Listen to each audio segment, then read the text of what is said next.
अस्सलाम वालेकुम, मैं हूं फैसल तारड़। आज 18 जून 2020 है और अब जब मैं ये वीडियो रिकॉर्ड कर रहा हूं तो दिन हो चुका है जुमेरात का। इस वीडियो में हम बात करेंगे चीन की ताज़ा धमकी के बारे में, जो कि चीन ने 40 से ज़ायद फौजी जहन्नम वासल करने के बाद भारत को दोबारा से धमकी दी है।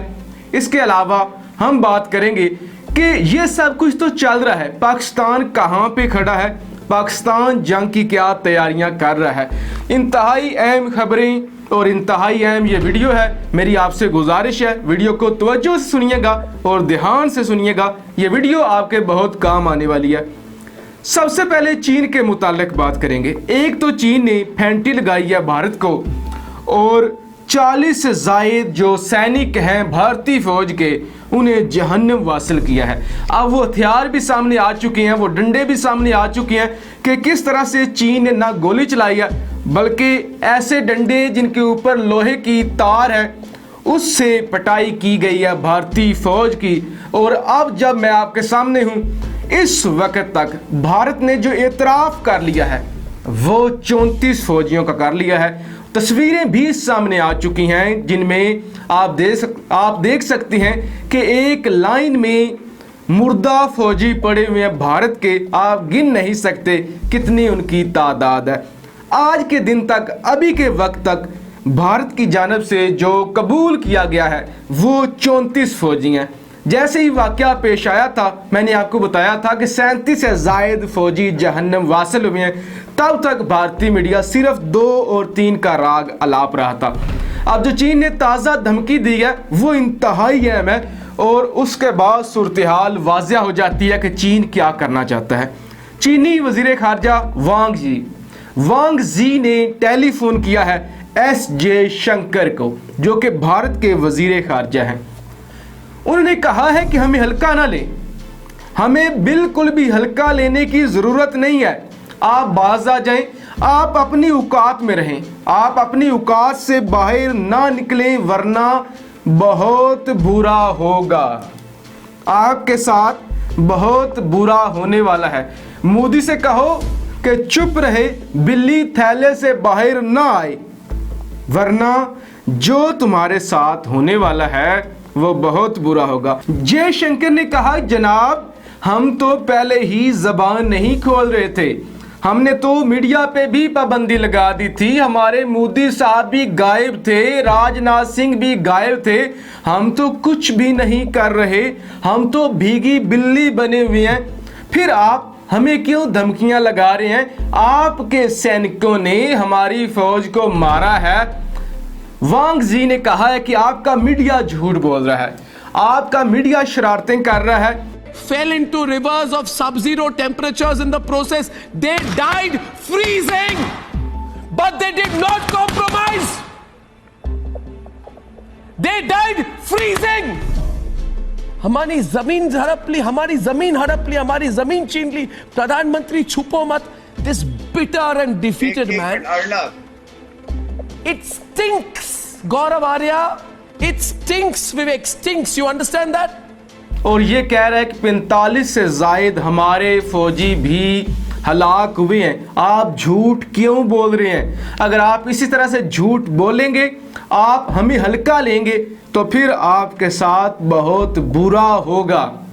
आप अपनी औकात में रहें। जबकि इधर से भारतीय मीडिया मुसलसल कह रहा है कि चीन इसलिए नहीं बता रहा कि चीन को यह है कि हमारी हुकूमत चली जाएगी। शी जिनपिंग जो कि चीनी सदर हैं, उससे ये है कि जी मेरी हुकूमत चली जाएगी, चीनी अवाम एहतजाज करेगी। जबकि ऐसा नहीं है। चीन में ना पाकिस्तान और इंडिया जैसा मीडिया है, ना उनकी अवाम हमारी अवाम जैसी है, और उनकी हुकूमत भी इतने लाड और प्यार नहीं करती जितनी आज़ादी हिंदुस्तान में और पाकिस्तान में है हुकूमत पर तनकीद करने की। जबकि ये मामला तो हो चुका है।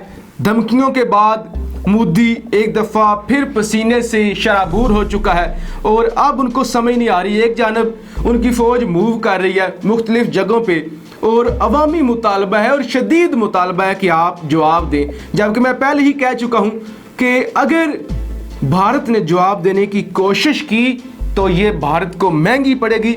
भारत के हक में जो बेहतर है वो ये है कि ये खामोशी इख्तियार करें। जब ये सब कुछ हो रहा है तो पाकिस्तान क्या कर रहा है? सबसे अहम सवाल। GHQ में कोर कमांडर कॉन्फ्रेंस की मीटिंग हुई है। अब ये जो दिन गुजर चुका है, यानी गुज़श्ता दिन मीटिंग हुई है 17 जून 2020 को। इससे पहले 17 जून 2020 को ही मीटिंग हुई है ISI के हेडक्वार्टर में, जिसमें सर्विसेज चीफ्स ने शिरकत की है।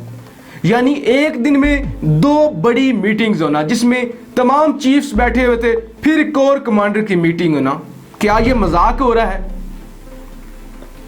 मतलब ऐसा कौन सा खतरा है, कौन सी इमरजेंसी है कि दिन में 2 बड़ी मीटिंग्स हुई हैं भारत के हवाले से और कश्मीर के हवाले से? यानी कुछ तो हो रहा है, कुछ तो होने वाला है।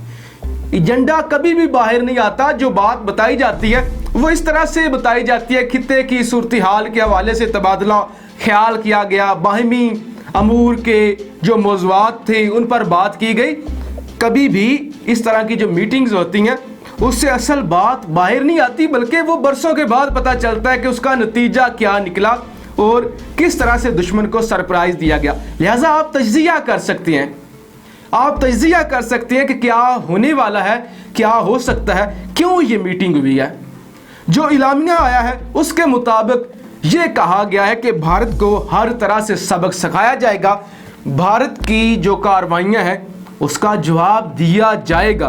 तो आगे आप समझदार हैं, आप समझ सकते हैं कि पाक आर्मी किस तरह से मुतहरक है। इससे पहले वाली वीडियो में मैंने आपको इशारा दिया था कि हम बिल्कुल तैयार हैं। बहुत जल्द आप देखेंगे कि पाकिस्तान की जानिब से भी मोदी को एक बड़ा सरप्राइज़ मिलेगा।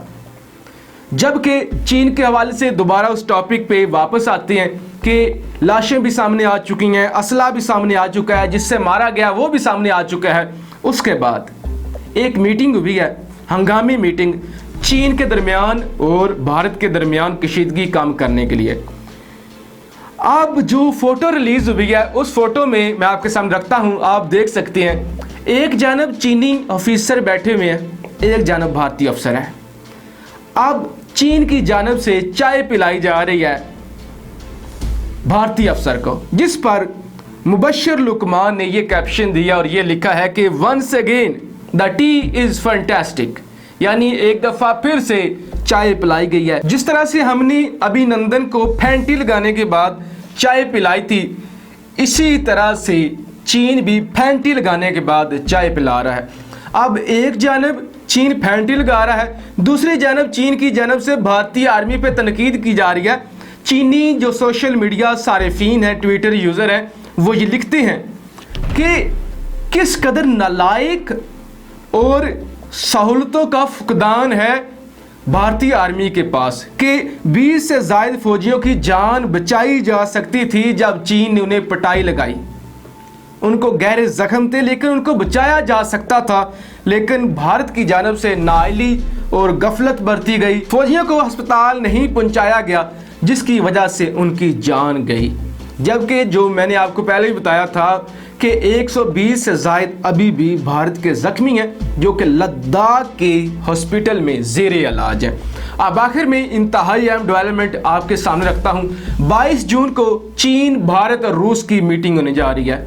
चीन, भारत और रूस तीनों ममालिक की मीटिंग होने जा रही है लद्दाख के हवाले से, जिस मीटिंग में चीन पर यह जोर दिया जाएगा कि आप कशीदगी कम करें, आप भारत की जान बख्श दें। परवीन साहनी, भारतीय साबिक जर्नैल, भारतीय तजिया नगार और भारत के थिंक टैंक, वो ये कहते हैं वैसे तो भारत के बस की ये बात नहीं थी कि वो चीन से बच जाए, लेकिन अब हमें ये उम्मीद की किरण जाहिर हो रही है कि अगर रूस इस सारे मामले में कूद पड़े और रूस फेवर करे भारत की, तो हमारी जान बच सकती है। जबकि जो मीडिया है, जो आवाम है, वो इंतहाई गुस्से में है और जो लॉलीपॉप दिया जा रहा है वो ये है कि हमने भी तो 45 मारे हैं ना, हमने ज़्यादा मारे हैं। अगर आपने 45 मारे हैं तो आप ठंडे हो जाएं, आप गुस्से में क्यों हैं। अब बहुत जल्द चीन के बाद पाकिस्तान के सरप्राइज़ की बारी है। हमें ये पूरी उम्मीद है कि हमारी आर्मी हमें मायूस नहीं करेगी और अब ये मुनासिब मौका है कि कश्मीर को आज़ाद करवाया जाए, कश्मीर का बदला लिया जाए। पाकिस्तान जिंदाबाद।